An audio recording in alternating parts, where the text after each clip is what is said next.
Olá, meus amados, voltamos aqui para a nossa quarta parte de funções inorgânicas, classificação de ácidos e bases, certo? Então a gente já viu aqui teoria da dissociação de Arrhenius, a gente já viu as definições e as classificações de ácidos, né? Todas com os aprofundamentos.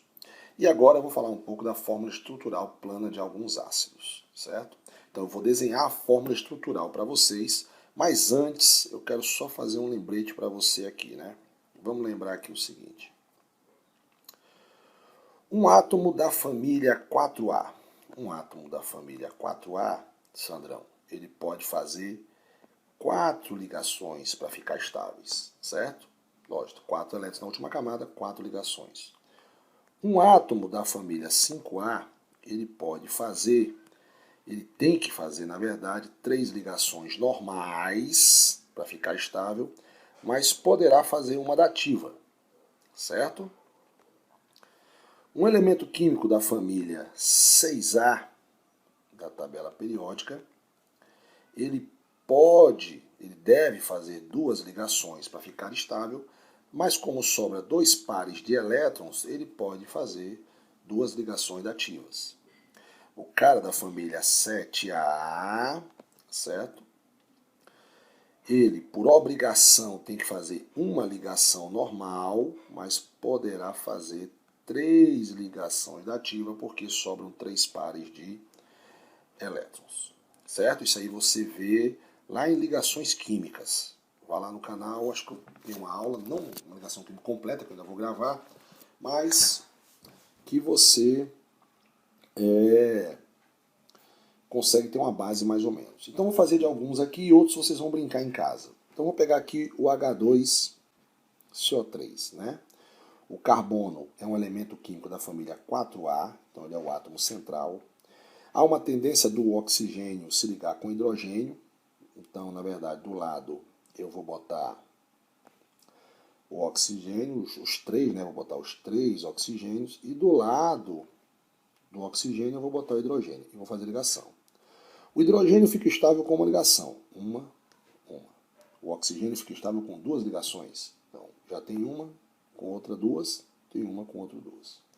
O oxigênio da família 4A tem que fazer 4, já fez 2, com 2 aqui, 4. E esse oxigênio aqui, que estava precisando de 2, já está estável, né?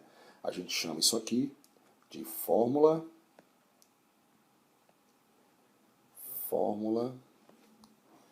estrutural.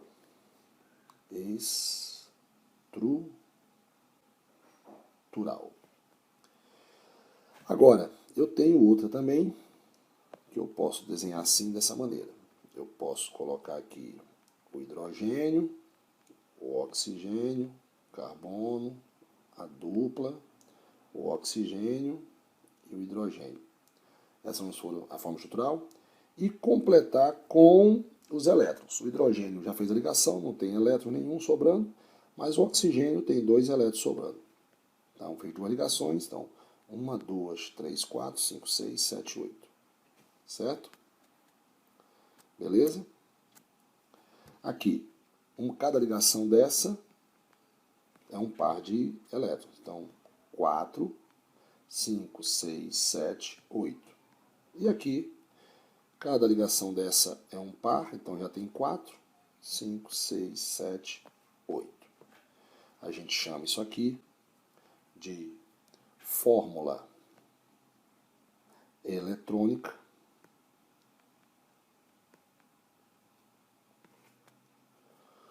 ou fórmula de Lewis. Agora o H2SO4. Então o H2SO4, quem é o átomo central? É o enxofre, Sandrão. Quantos oxigênios ele tem? Ele tem 4 oxigênios. Então tá aqui os 4 oxigênios. Por que eu não vou botar o hidrogênio do lado? Porque é uma tendência do hidrogênio se ligar com o oxigênio. Certo? Então agora eu vou fazer a ligação. O hidrogênio só precisa de 1. O oxigênio precisa de 2. Tem que fazer 2 ligações para ficar estável. Já fez 1, 2, o de cá, 1, 2. E para cima, Sandro, como é que eu posso fazer? O que é uma ligação dativa? Ocorre quando um elemento químico já está estável com 8 elétrons na camada de valência. O enxofre é da família 6A. Ele já fez as duas ligações que ele precisa. Olha a nossa tabelinha aqui em cima, tá? Para você não se perder. Olha essa tabela. Então, o enxofre agora, ele pode fazer ligação dativa. Ele vai compartilhar 2 de seus elétrons com outro átomo. Certo? Fórmula estrutural. Mas eu também posso expandir o enxofre. Ele pode fugir à regra do octeto. Como, Sandrão? Eu vou explicar para você. Eu posso fazer isso aqui, ó. Eu posso, no lugar da ligação dativa, fazer uma ligação dupla. Sandro, mas pode, porque agora ele ficou com 2, 4, 6, 8, 10, 12 elétrons na camada de valência e eu aprendi na escolinha que não pode. Peraí, amigão. Deixa eu explicar uma coisa. Eu acho que eu já expliquei em outros vídeos aqui, né? Os elementos químicos que estão a partir do terceiro período da tabela periódica, eles podem fugir à regra do octeto, porque eles têm mais orbitais para acomodar esses elétrons, certo? Eu já falei disso aqui no canal, mas eu posso explicar de novo para você, certo? Porque o enxofre pode e o oxigênio não pode, por exemplo. Vamos pegar aqui, eu vou lembrar para você aqui o seguinte. Vamos pegar aqui só alguns elementos da tabela periódica, né? Vou pegar aqui, não vou pegar nem os gases nobres, vou pegar aqui os 3. Aqui eu tenho a família 5A, 6A, 7A. Aqui eu tenho nitrogênio, fósforo, oxigênio, enxofre, flúor e cloro. Do lado de cá, eu tenho a galera da família dos gases nobres, certo? Mas eles não vão interessar para a gente agora, tá? Só a título de você lembrar da tabela periódica. Então eu tenho aqui o segundo período da tabela periódica e eu tenho o terceiro período da tabela periódica, certo? Então preste atenção nesse aprofundamento. Os elementos químicos que estão no segundo período da tabela periódica, eles têm as camadas K e L, certo? Beleza? Vou botar assim, K e L. E você vai lembrar que pela distribuição de Linus Pauling, o cara da camada K tem um subnível S, e L, S e P. O cara que está no terceiro período da tabela periódica, ele já tem mais camadas. Ele tem a camada K, L e M, certo? Então, de acordo com a distribuição eletrônica, vai ficar subnível S, SP, SPD. Então, olha só. Quantos orbitais tem o subnível S? 1. Quantos orbitais tem o subnível P? 3. Certo? Então, o cara com mais esse 1 daqui, ó. Então, o cara do segundo período, ele tem 1, 2, com 3, tem 5 orbitais, né? Mas na sua última camada, na verdade, vou pegar aqui na sua última camada, ele só tem 4 orbitais. Ele é pequeno para acomodar a quantidade de elétrons que ele vai compartilhar. Já o cara que vai até a terceira camada, ele tem 3 orbitais, SPDF. Então vamos lembrar aqui, ó. SPDF. SPD. Desculpa, não tem SPDF, ele tem SPD, tá? Eu vou apagar aqui, eu vou fazer mais espaçado para dar para eu desenhar. SPD. O cara que está no subnível S, ele tem um orbital. O P, 3 orbitais. E o D, 5 orbitais. Soma essa quantidade de orbitais aqui. Quantos orbitais vão dar aqui? 1, 2, 3, 4, 5, 6, 7, 8, 9 orbitais. Certo? 9 orbitais.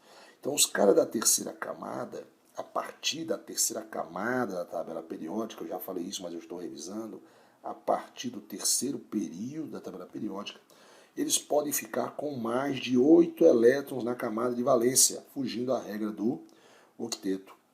Certo? Então é correto eu desenhar a estrutura do ácido sulfúrico ou assim com ligação dativa ou com ligação dupla. As duas estão corretas, não estão erradas. Certo? Beleza? Por exemplo, vamos pegar agora aqui, eu vou pegar, aproveitando essa que eu estou falando aqui, eu vou apagar aqui a do carbono e vou pegar a estrutura desse cidadão aqui, ó, do HNO3. Eu vou pegar a estrutura dele, HNO3. Nitrogênio é o átomo central, eu vou pegar do HNO3, do ácido nítrico, desse cidadão aqui. Então, olha só, são 3 oxigênios, certo? E 2 hidrogênios ligados ao oxigênio. Então, vamos lá. O hidrogênio só precisa fazer uma ligação. Uma. Beleza. Já está feito. O nitrogênio tem que fazer 3 ligações, certo? Então, uma aqui, certo? Desculpa, foi mal. Um hidrogênio, é só um hidrogênio, certo? Então vamos lá. O hidrogênio fez uma ligação, o oxigênio fez mais uma, 2. O nitrogênio precisa de 3, já fez uma aqui, vou fazer essas 2 aqui e também deixei esse oxigênio já com 8 elétrons, já que ele é da família 6A. Então aqui só me restou fazer o quê? Ligação dativa, certo? Beleza, fez ligação dativa, os caras da família 5A podem fazer uma ligação dativa, olha ali a nossa tabelinha. Mas eu não posso escrever essa fórmula estrutural assim, ó.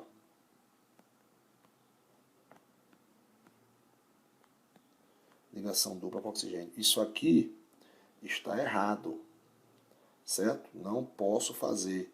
Por que, Sandrão? Porque o nitrogênio é do segundo período da tabela periódica. Ele não tem tantos orbitais para acomodar esses elétronzinhos aqui, ó, que estão sendo compartilhados. Certo? Então, aqui, se você contar, o nitrogênio foge à regra do octeto. 1, 2, 3, 4, 5 pares. 5 pares, 5 vezes 2, 10 elétrons. Certo? Então, meus amados, é errado você escrever. Não escreva assim, tá? Isso aqui não pode. Não pode para os elementos químicos que estão a partir do... Só podem fugir à regra do octeto, ou seja, expandir o seu octeto, aqueles elementos que estão a partir dos terceiro período da tabela periódica para baixo. Ok? Beleza? Certo? Então, estamos entendidos isso aí, certo? E aí a gente vai dar uma parada agora, de novo, e voltamos para a gente finalizar essa parte de ácidos, né? E se vocês quiserem que eu faça mais algum, por exemplo, não vou terminar essa aula aqui agora não. Eu vou apagar isso aqui agora que eu fiz, tá? Para você entender melhor. Eu vou deixar como exemplo. Vamos pegar agora o H3PO4, por exemplo. O H3PO4. Então é um fósforo, 4 oxigênios ao redor do fósforo. Não tem para que eu botar hidrogênio do lado do fósforo, porque não vai haver a ligação do hidrogênio com o fósforo. Não no H3PO3, você lembra das exceções. Então, cada hidrogênio faz uma ligação, cada oxigênio desse aqui já fez uma ligação, está faltando mais 2, e o fósforo, que é da família 5A, agora tem as suas 3 ligações. Então aqui eu posso fazer uma ligação dativa, não posso? Posso, ajudando o oxigênio a também ficar com 8 elétrons. Mas eu posso escrever ela assim, e eu posso dar uma olhada aqui, ó. O fósforo, ele pode expandir o octeto? Pode. Porque ele está a partir do terceiro período da tabela periódica. Então eu posso desenhar ele bem assim, ó. Ligação simples, aqui igualzinho que está ali. E agora, amigão, eu posso fazer uma dupla. Fazendo essa dupla, o fósforo passa a ter 2, 4, 6, 8, 10 elétrons na camada de valência. Pode, Sandrão? Pode. Porque ele está a partir do terceiro período da tabela periódica. E ele tem mais orbitais para acomodar esses elétrons que serão compartilhados. Ok? Beleza? Então, galera, vamos dar uma parada aqui agora e voltamos falando um pouco de alguns ácidos importantes do nosso cotidiano.